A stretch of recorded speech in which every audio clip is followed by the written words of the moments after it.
യേശുവിൻ്റെ കൂട്ടായ്മയിലെ സ്നേഹം നിറഞ്ഞ എല്ലാ പ്രിയ ദൈവമക്കൾക്കും ദൈവാനുഗ്രഹം നിറഞ്ഞ നല്ലൊരു ദിവസം ആശംസിക്കുന്നു. ഇന്ന് നമ്മൾ ശ്രവിക്കുന്ന തിരുവചന ഭാഗം 132 സങ്കീർത്തനം 15 തിരുവചനം. അവൾക്ക് വേണ്ടതെല്ലാം ഞാൻ സമൃദ്ധമായി നൽകും.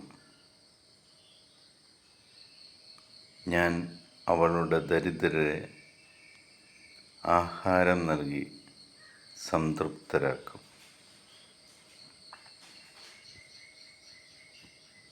ദൈവത്തിൻ്റെ സ്നേഹത്തോടെയുള്ള ഒരു വാഗ്ദാനമാണ്. ദൈവമക്കളായ നമ്മൾക്ക് ഓരോരുത്തർക്കും വേണ്ടതെല്ലാം അവിടുന്ന് സമൃദ്ധമായി നൽകും എന്ന വാഗ്ദാനം. ആത്മാവിലും ഭൗതിക ജീവിതത്തിലും നീ ദാരിദ്ര്യം അനുഭവിക്കുന്നുവെങ്കിൽ ആഹാരം നൽകി ദൈവം നിന്നെ സംതൃപ്തരാക്കും.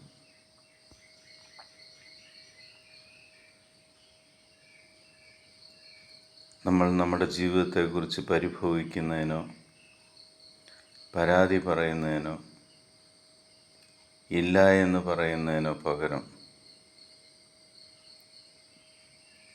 നമ്മളെ ഓരോരുത്തരെയും സ്നേഹിക്കുന്ന പിതാവായ ദൈവത്തിൻ്റെ അടുക്കിലേക്ക് ചെന്ന് അവനോട് ചേർന്ന് നിന്നുകൊണ്ട് ഓരോ നിമിഷത്തിനായിട്ടും അവൻ്റെ പരിപാലനയ്ക്കായിട്ടും നമ്മുടെ ഓരോ കാര്യങ്ങളും വ്യക്തതയോടെ ചെയ്തു തന്നതിനായിട്ടും നന്ദി പറഞ്ഞുകൊണ്ട് ആ കർത്താവിനോട് ചേർന്ന് നിന്ന് കഴിഞ്ഞാൽ നിനക്ക് വേണ്ടതെല്ലാം അവൻ തന്ന് സമൃദ്ധമായി അനുഗ്രഹിക്കും. നീ ദരിദ്രനായിട്ടാണ് കഴിയുന്നതെങ്കിൽ നിനക്ക് വേണ്ട ആഹാരം നൽകി അവൻ നിന്നെ സംതൃപ്തനാക്കും. ലോകത്തിലുള്ള ആരുമല്ല പറഞ്ഞത്, ആകാശവും ഭൂമിയും സൃഷ്ടിച്ച ജീവജാലങ്ങൾക്ക് ജീവൻ നൽകിയ കർത്താവായ ദൈവമാണ് പറഞ്ഞത്. ആ ദൈവത്തിൻ്റെ അടുക്കിലേക്ക് നമുക്ക് യാത്രയാകാം. ഇല്ല എന്ന് പറയുന്നതിന് പകരം ദൈവം തന്നതിനെല്ലാം നന്ദി പറയാം. ഈ അതിരാവിലെ നമ്മളെ എഴുന്നേൽപ്പിച്ചതിന് നന്ദി പറയാം. പുതിയൊരു പ്രഭാതം കാണുവാൻ നമ്മളെ അനുവദിച്ചതിന് നന്ദി പറയാം. എപ്പോഴും നമ്മുടെ കൂടെ ഉള്ളതിന് നന്ദി പറയാം. നമ്മുടെ മിടുക്കോ കഴിവുകൊണ്ടോ അല്ല ഇന്നത്തെ ദിവസം മുന്നോട്ട് പോകുന്നത്, ദൈവപരിപാലനയുടെ ശക്തിയിലാണെന്ന് ഉറച്ച് വിശ്വസിക്കുക. ഓരോ വാതിലും നിങ്ങളുടെ മുന്നിൽ തുറന്നു തരുമ്പോൾ അതിനായി നന്ദി പറയുക. ഓരോ വാർത്തകളും നിങ്ങളുടെ മുന്നിലേക്ക് വരുമ്പോൾ കർത്താവേ, അതെനിക്ക് നീ തന്നതിന് നന്ദി പറയുക. ദൈവത്തിൻ്റെ മുന്നിൽ നമുക്ക് എളിമപ്പെടാം. ദൈവം നിൻ്റെ എല്ലാ അവസ്ഥകളെയും മാറ്റും.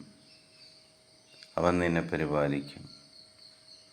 പിതാവായ ദൈവത്തിൻ്റെയും പുത്രനായ യേശു ക്രിസ്തുവിൻ്റെയും പരിശുദ്ധാത്മാവിൻ്റെയും കൃപയും അനുഗ്രഹവും സമാധാനവും എപ്പോഴും നിങ്ങളുടെ കൂടെ ഉണ്ടായിരിക്കട്ടെ.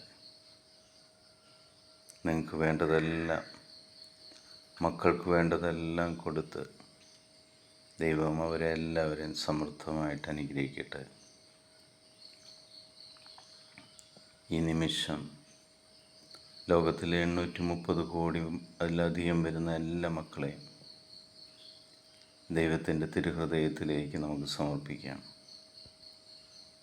ഈശോ അവരെല്ലാം തൻ്റെ നെഞ്ചോട് ചേർത്ത് പിടിക്കട്ടെ. ലോകസമാധാനത്തിന് വേണ്ടി നമുക്ക് പ്രാർത്ഥിക്കാം. എൻ്റെ കർത്താവും രക്ഷകനും നാഥനും ദൈവവുമായി ഏകകർത്താവായ സ്നേഹനിധിയായ കരുണാസമ്പന്നനായ സർവശക്തനായ സർവാധിപനായ കർത്താവായ യേശു ക്രിസ്തുവിൻ്റെ സമാധാനം സന്തോഷത്തോടുകൂടി ഞാൻ നിങ്ങൾക്ക് പങ്കുവയ്ക്കുന്നു. ഈശോ മിശിഹായ്ക്ക് സ്തുതിയായിരിക്കട്ടെ.